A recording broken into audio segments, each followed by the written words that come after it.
अस्सलामुअलैकुम दोस्तों, उम्मीद है कि आप खैरियत से होंगे। आइए आज उत्तर प्रदेश और इंडिया की खबर के बारे में जानकारी लेते हैं। तो फिर सबसे पहले इस वीडियो को देखिए, फिर आगे बात करते हैं। यूपी में पूर्ण शराबबंदी और 12वीं तक फ्री शिक्षा। 2027 चुनावों से पहले चंद्रशेखर आजाद के मेरठ में बड़े वादे।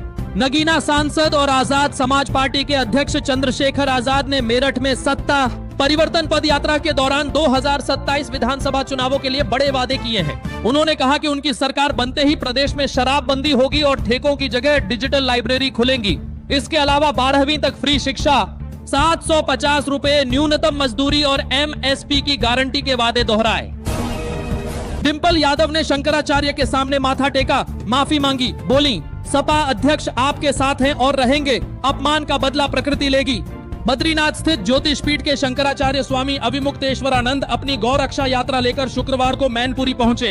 यहां उनसे मिलने सपा सांसद डिंपल यादव पहुंची। उन्होंने शंकराचार्य के सामने माथा टेका और आशीर्वाद लिया। डिंपल ने शंकराचार्य को शॉल भी भेंट की। इसके बाद डिंपल जमीन पर हाथ जोड़कर बैठ गईं। शंकराचार्य ने गोमाता को राष्ट्रमाता घोषित करने की अपनी मांग दोहराई। यूपी राज्य कर विभाग में होगा सबसे बड़ा फेरबदल। 400 से अधिक अधिकारियों के तबादले की लिस्ट तैयार। राज्य कर विभाग में एक बहुत बड़े प्रशासनिक फेरबदल की तैयारी पूरी हो गई है। विभागीय सूत्रों के अनुसार अपर आयुक्त से लेकर राज्य कर अधिकारी STO स्तर तक के 400 से अधिक अधिकारियों के तबादले की सूची जल्द ही जारी की जाएगी। यह कार्रवाई लंबे समय से एक ही स्थान पर जमे संवेदनशील पदों पर तैनात अधिकारियों और उनके प्रदर्शन आधारित समीक्षा पर की जा रही है। इस बड़े बदलाव का मुख्य मकसद कर चोरी रोकना है। गांव के बच्चों को मिलेगी शहर जैसी सुविधा। बलरामपुर के दांदव में 9 करोड़ से बनेगा hi tech mini stadium. Uttar Pradesh के ग्रामीण क्षेत्रों में खेल प्रतिभाओं को निखारने के लिए एक शानदार कदम उठाया गया है। बलरामपुर जिले के तुलसीपुर ब्लॉक स्थित दांदव गांव में प्रधानमंत्री जन विकास कल्याण योजना के तहत एक शानदार मिनी स्टेडियम के निर्माण का प्रस्ताव सरकार को भेजा गया है। इस प्रोजेक्ट का मुख्य उद्देश्य गांव के बच्चों और युवाओं को शहर जैसी बेहतरीन खेल सुविधाएं मुहैया कराना है। कानपुर में 3 महीने के लिए गंगा सहित सभी नदियां बनी नो फिशिंग जोन। 31 अगस्त तक जाल डालने पर पूर्ण प्रतिबंध। मछलियों के प्रजनन काल और मत्स्य संपदा की सुरक्षा के लिए कानपुर जिला प्रशासन ने एक बड़ा फैसला लिया है। जिलाधिकारी जितेंद्र प्रताप सिंह के आदेशानुसार 1 जून से 31 अगस्त 2026 तक जनपद में गंगा समेत सभी नदियों और बहती जलधाराओं को 3 माह के लिए नो फिशिंग जोन घोषित कर दिया गया है। इस दौरान किसी भी नदी में मछली पकड़ने या बाड़ा लगाकर घेराबंदी करने पर पूरी तरह से रोक रहेगी। यूपी बाल अधिकार आयोग के खाली पदों पर हाईकोर्ट की सख्त टिप्पणी। 4 महीने के भीतर अध्यक्ष और सदस्यों की नियुक्ति के आदेश। इलाहाबाद हाईकोर्ट की लखनऊ खंडपीठ ने उत्तर प्रदेश राज्य बाल अधिकार संरक्षण आयोग की निष्क्रियता पर कड़ा रुख अपनाया है। अदालत ने राज्य सरकार को स्पष्ट निर्देश दिया है कि वह अगले 4 माह के भीतर आयोग में अध्यक्ष और सदस्यों के सभी रिक्त पदों को अनिवार्य रूप से भर ले। कोर्ट ने अपनी सख्त टिप्पणी में कहा है कि बच्चों की भलाई के लिए बने इस अति महत्वपूर्ण आयोग का खाली रहना चिंताजनक है।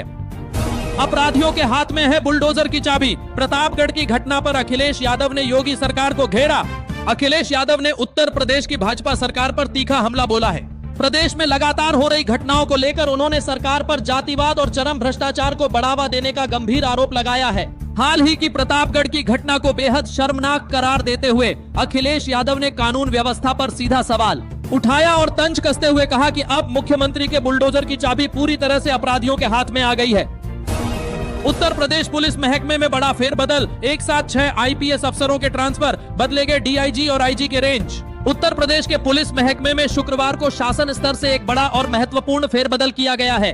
प्रदेश के गृह विभाग ने कानून व्यवस्था को और अधिक चुस्त दुरुस्त करने के उद्देश्य से एक साथ 6 IPS अधिकारियों का स्थानांतरण कर दिया है।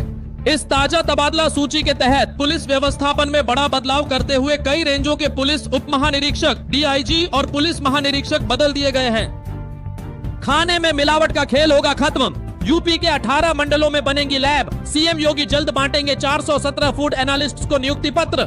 यूपी में खान-पान में मिलावटखोरी रोकने के लिए बड़ा कदम उठाया गया है। खाद्य सुरक्षा को मजबूत करने के लिए इसी माह 417 नए खाद्य विश्लेषकों की नियुक्ति होगी, जिन्हें CM योगी खुद नियुक्ति पत्र देंगे। इससे सालाना सैंपल जांच क्षमता 36,000 से बढ़कर सीधा 1.08 लाख हो जाएगी। पहले 6 लैबों में केवल 55 विश्लेषक थे। दोस्तों, आपने इस वीडियो को देख लिया और इस वीडियो के माध्यम से आपने उत्तर प्रदेश इंडिया की जानकारी ले ली। तो फिर ऐसे ही जानकारी के लिए मेरे इस YouTube चैनल को सब्सक्राइब करें।